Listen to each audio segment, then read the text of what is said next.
Assalamualaikum warahmatullahi wabarakatuh. Perkenalkan, nama saya Oktadi Adila dari kelas 11 IPA 1, kelompok 2, kelompok genap. Saya akan mempresentasikan bersama teman-teman saya yaitu perdagangan internasional. A. Pengertian perdagangan internasional. Perdagangan internasional atau international trade dapat didefinisikan sebagai kegiatan transaksi dagang antara satu negara dengan negara lainnya, baik mengenai barang ataupun jasa, dan dilakukan melewati batas daerah suatu negara. Misalkan seperti Indonesia mengadakan hubungan dagang dengan Jepang, Cina, Amerika Serikat, Singapura, Malaysia, dan lain-lain. Dengan demikian, perdagangan antar negara kemungkinan terjadinya A. Tukar menukar suatu barang, B. Pergerakan sumber daya alam suatu batas negara, baik sumber daya alam, sumber daya manusia, ataupun sumber daya modal. C. Pertukaran dan perluasan penggunaan teknologi sehingga dapat mempercepat pertumbuhan ekonomi negara-negara yang terlibat di dalamnya. Yang D. Memengaruhi perkembangan ekspor dan impor serta neraca pembayaran internasional atau NPI atau Balance of Payment. Poin B yaitu manfaat perdagangan internasional. Yang A. Memperoleh sejumlah barang yang dibutuhkan. B. Mendapatkan harga yang lebih murah daripada barang tersebut diproduksi sendiri. C. Melaksanakan kegiatan ekspor dan impor. D. Menambah devisa negara dan hasil ekspor. E. Melakukan alih teknologi dari negara lain. F. Mempercepat pertumbuhan dan pengembangan ekonomi. Serta G. Meningkatkan pendapatan nasional bruto. C. Faktor pendorong dan penghambat perdagangan internasional. Poin A. Faktor yang menyebabkan terjadinya perdagangan internasional. Yang A. Perbedaan sumber daya alam. Yang B. Perbedaan faktor produksi. Yang C. Kondisi ekonomi berbeda. D. Tidak semua negara dapat memproduksi sendiri suatu barang. E. Adanya motif keuntungan dalam perdagangan. Dan F. Adanya persaingan antar pengusaha ataupun antar bangsa. Poin kedua, faktor yang menghambat terjadinya perdagangan internasional. Yang pertama, perbedaan mata uang antar negara. B. Kualitas sumber daya yang rendah. C. Pembayaran antar negara sulit dan resikonya besar. Yang D. Adanya kebijakan impor dari suatu negara. E. Terjadinya perang. Dan F. Adanya organisasi-organisasi ekonomi regional. Kita lanjut yang ke D, yaitu teori perdagangan internasional. Teori perdagangan internasional terbagi menjadi 4 teori, yaitu pertama, pandangan kaum merkantilisme, kedua, teori keunggulan mutlak, ketiga, teori keunggulan komparatif, dan yang keempat, teori permintaan timbal balik. Pertama adalah teori kaum merkantilisme atau teori pandangan kaum merkantilisme merupakan suatu kelompok yang mencerminkan cita-cita dan ideologi kapitalisme komersial serta pandangan politik kemakmuran suatu negara yang ditujukan untuk memperkuat posisi dan kemakmuran seseorang. Teori ini berkembang pesat pada abad ke-16 berdasar pemikiran perkembangan ekonomi nasional dan pembangunan ekonomi dengan mengusahakan jumlah ekspor harus lebih besar daripada jumlah impor. Yang kedua adalah teori keunggulan mutlak oleh Adam Smith. Teori keunggulan mutlak diartikan sebagai teori keuntungan. Keuntungan mutlak diartikan sebagai keuntungan yang dinyatakan dengan banyaknya jam atau hari kerja yang dibutuhkan untuk membuat suatu barang-barang produksi. Suatu negara akan mengekspor barang tertentu karena dapat menghasilkan barang tersebut dengan biaya yang secara mutlak lebih murah daripada negara lain. Jadi, Keuntungan mutlak terjadi bila suatu negara lebih unggul terhadap satu macam produk yang dihasilkan dengan biaya produksi yang lebih murah jika dibandingkan dengan produksi negara lain. Yang ketiga adalah teori keunggulan komparatif oleh David Ricardo. Keuntungan komparatif terjadi bila suatu negara lebih unggul terhadap kedua macam produk yang lebih murah jika dibandingkan dengan biaya tenaga kerja di negara lain. Yang keempat adalah teori permintaan timbal balik oleh John Stuart Mill. Menurut John Stuart Mill, selama terdapat perbedaan dalam rasio produksi konsumsi antara kedua negara, maka manfaat dari perdagangan selalu dapat dilaksanakan di kedua negara tersebut, dan suatu negara akan memperoleh manfaat apabila jumlah jam kerja yang dibutuhkan untuk membuat seluruh barang-barang ekspornya lebih kecil daripada jumlah kerja yang dibutuhkan seandainya seluruh barang impor diproduksi sendiri. Kebijakan perdagangan internasional. Kebijakan perdagangan internasional merupakan salah satu bentuk kebijakan ekonomi internasional. Kebijakan perdagangan internasional adalah kebijakan yang mencakup tindakan pemerintah terhadap rekening yang sedang berjalan, atau disebut juga dengan current account, daripada neraca pembayaran internasional, khususnya tentang ekspor dan impor barang. Secara umum, kebijakan perdagangan internasional dapat diuraikan sebagai berikut. 1. Kebijakan perdagangan internasional di bidang impor. Kebijakan perdagangan internasional di bidang impor yang sering dilakukan suatu negara adalah kebijakan yang dilakukan pemerintah untuk melindungi produksi dalam negeri, atau disebut juga dengan proteksi. Tujuan kebijakan proteksi adalah A. Memaksimalkan produksi dalam negeri. B. Memperluas lapangan kerja. C. Memelihara tradisi nasional. D. Menghindari resiko yang mungkin timbul jika hanya menggantungkan diri pada suatu komoditi andalan. E. Menjaga stabilitas nasional yang dikhawatirkan akan terganggu jika bergantung pada negara lain. Politik proteksi dapat dilakukan melalui kebijakan berikut. A. Tarif dan bea masuk. Tarif adalah suatu pembebanan atas barang-barang yang melintasi daerah pabean atau custom area. Ada 3 macam penentuan tarif atau bea masuk, yaitu 1. Bea ekspor atau export duties adalah pajak atau bea yang dikenakan terhadap barang yang diangkut menuju negara lain, atau disebut juga dengan di luar custom area. 2. Bea transito atau transit duties adalah pajak atau bea yang dikenakan terhadap barang-barang yang melalui batas wilayah suatu negara dengan tujuan akhir barang tersebut negara lain. 3. Bea impor atau import duties adalah pajak atau bea yang dikenakan terhadap barang-barang yang masuk dalam suatu negara atau tom area.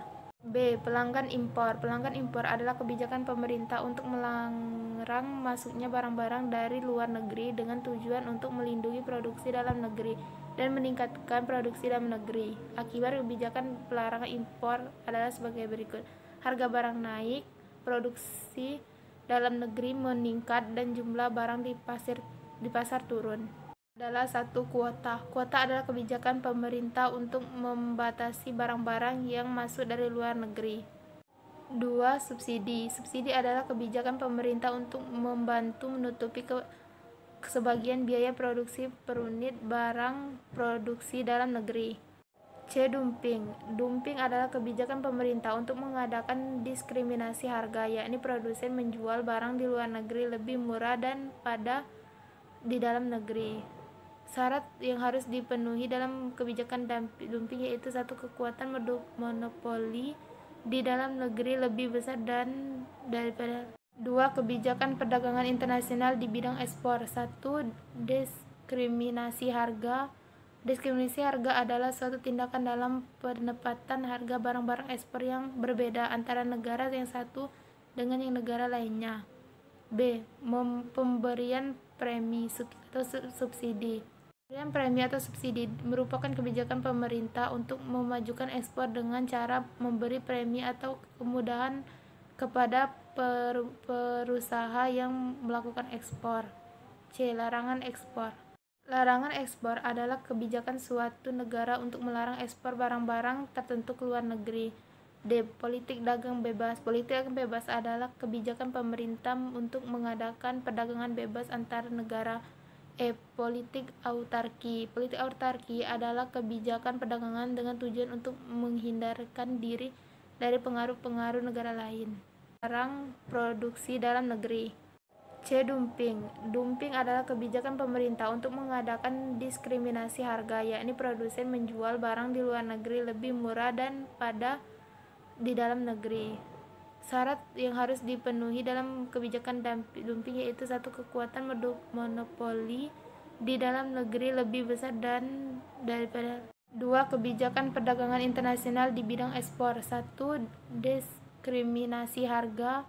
Diskriminasi harga adalah suatu tindakan dalam penempatan harga barang-barang ekspor yang berbeda antara negara yang satu dengan yang negara lainnya. B. Pemberian premi atau subsidi. Pemberian premi atau subsidi merupakan kebijakan pemerintah untuk memajukan ekspor dengan cara memberi premi atau kemudahan kepada perusahaan yang melakukan ekspor. C. Larangan ekspor. Larangan ekspor adalah kebijakan suatu negara untuk melarang ekspor barang-barang tertentu ke luar negeri. D. Politik dagang bebas. Politik dagang bebas adalah kebijakan pemerintah untuk mengadakan perdagangan bebas antar negara. E. Politik autarki. Politik autarki adalah kebijakan perdagangan dengan tujuan untuk menghindarkan diri dari pengaruh-pengaruh negara lain. F. Alat pembayaran internasional.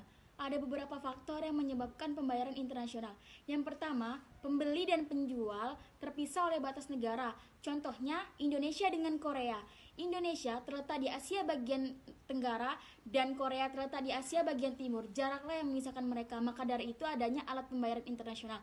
Yang kedua, adanya perbedaan antara mata uang di masing-masing negara. Contohnya, di Indonesia memiliki mata uang rupiah, di Malaysia memiliki mata uang ringgit, di Korea won, dan di Jepang yen, dan lain sebagainya. Yang ketiga, komunikasi antar negara menggunakan teknologi mutakhir begitu cepat. Namun pengangkutan barang yang berbobot berat, besar, dan tinggi masih menyita waktu. Cara pembayaran internasional. A. Pembayaran dengan surat wesel dagang. Pembayaran ini masih sering digunakan di lalu lintas perdagangan internasional. Dengan cara ini, eksportir menarik surat wesel dagang atas importir sejumlah harga barang yang digunakan beserta biaya pengirimannya sekali. Yang kedua, kompensasi pribadi, di mana contohnya Bobby memiliki hutang kepada Mr. Smith di Inggris sejumlah 100 pound sterling atau sejumlah dengan 1.300.000. Kemudian Ronald memiliki hutang kepada Mr. Johan sebanyak 100 pound sterling atau sejumlah 1.300.000. Cara penyelesaian hutangnya yaitu Mr. Johan membayar hutang kepada Mr. Smith sebanyak 100 pound sterling dan Roland membayar hutang kepada Bobby sebanyak 1.300.000. C. Pembayaran tunai. Pembayaran tunai ini menggunakan cek, biliet giro atau nota dan lain sebagainya. D. Pembayaran dengan letter of credit. E. Pembayaran rekening terbuka. F. Pembayaran dengan konsinyasi. Alat pembayaran internasional yang pertama itu devisa umum, diperoleh dari hasil ekspor barang atau penjualan jasa. Alat pembayaran internasional yang pertama itu devisa umum, diperoleh dari hasil ekspor barang atau penjualan jasa transfer. Yang kedua, devisa kredit, diperoleh dari kredit atau pinjaman luar negeri. Ketiga, permintaan valuta asing berasal dari pada dasarnya permintaan valuta asing berasal dari importir, pemerintah, wisatawan, perusahaan asing, para investor, dan lain sebagainya. Tujuan penggunaan devisa yang pertama, membayar impor barang dan jasa. Kedua, pembiayaan kedutaan. Ketiga, pembiayaan perjalanan dinas. Misalnya ada pejabat yang ingin berkunjung ke suatu negara di luar negeri. Maka dari itu pembiayaannya diperoleh dari pemerintah. Yang keempat, membayar pokok-pokok hutang, di mana contohnya Indonesia memiliki hutang kepada negara lain. Nah, maka dari itu pembayarannya menggunakan devisa. Kelima, pengiriman kontingen kesenian, kebudayaan, atau olahraga. Yang terakhir, membantu negara lain yang kekurangan atau yang sedang terkena bencana. G. Neraca pembayaran dan neraca perdagangan. 1. Neraca pembayaran. Neraca pembayaran balance of payment adalah catatan sistematis yang mengitisarkan sebuah transaksi ekonomi antara penduduk residen suatu negara dengan penduduk negara lain selama masa tertentu 1 tahun. Berikut ini penjelasan singkat mengenai transaksi debit dan transaksi kredit. 1. Transaksi debit adalah transaksi yang mengakibatkan bertambahnya kewajiban bagi penduduk negara yang mempunyai neraca pembayaran tersebut untuk mengadakan pembayaran kepada penduduk negara lain. 2. Transaksi kredit adalah transaksi yang mengakibatkan timbul atau bertambahnya hak bagi penduduk negara yang mempunyai neraca pembayaran tersebut untuk menerima pembayaran dari negara lain. 2. Komponen neraca pembayaran. Berdasarkan neraca pembayaran, kita dapat mengetahui bahwa neraca dibagi ke dalam beberapa transaksi ekonomi internasional. Secara garis besar, transaksi ekonomi internasional luar negeri atau pos-pos dasar suatu negara dapat dibedakan sebagai berikut. 1. Transaksi dagang, trade account. 2. Transaksi pendapatan modal, income on investment. 3. Transaksi unilateral transaction. 4. Transaksi penanaman modal langsung, direct investment. 5. Transaksi utang piutang jangka panjang, long term loan. 6. Transaksi utang piutang jangka pendek, short term capital. Dan yang ke-7, transaksi lalu lintas moneter, monetary accommodating. Dari transaksi tersebut, maka transaksi ekonomi internasional dikelompokkan menjadi 3 bagian, yaitu transaksi berjalan, current account, neraca model, capital account, selisih yang belum diperuntukkan, error and omission. 3. Pos debit dan kredit dalam neraca pembayaran. Transaksi debit. 1. Neraca barang, impor barang dari negara lain. Neraca jasa, pembayaran jasa ke penduduk LN, pembayaran biaya pariwisata ke LN. 3. Neraca hasil modal, pembayaran bunga dan dividen. 4. Neraca modal kredit yang diberikan ke LN dan pembayaran cicil utang. 5. Neraca utang piutang jangka panjang, pembelian obligasi dari LN. Transaksi kredit. 1. Neraca barang, yaitu ekspor barang ke negara lain. 2. Neraca jasa, yaitu penerimaan jasa dari penduduk LN, penerimaan pariwisata dari LN.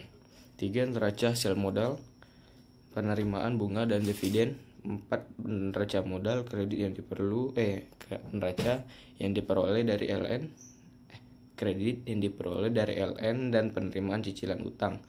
5. Neraca utang piutang jangka panjang, itu penjualan obligasi ke LN. 4. Mekanisme neraca pembayaran. Terdapat 3 mekanisme atau proses penting yang menyangkut neraca pembayaran internasional, yaitu sebagai berikut.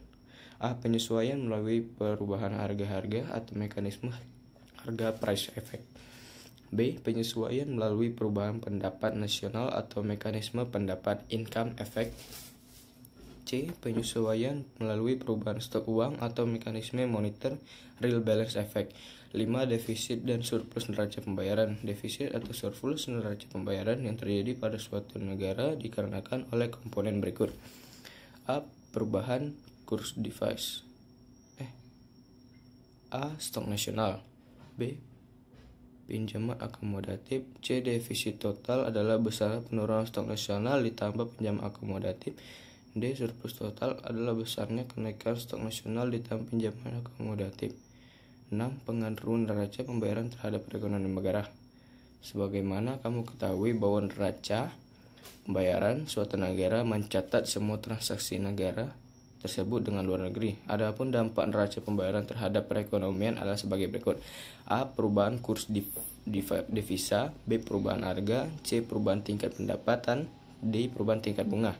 7. Mekanisme dasar penyeimbangan kembali neraca pembayaran. Faktor-faktor yang menimbulkan ketidakseimbangan neraca pembayaran internasional antara lain sebagai berikut.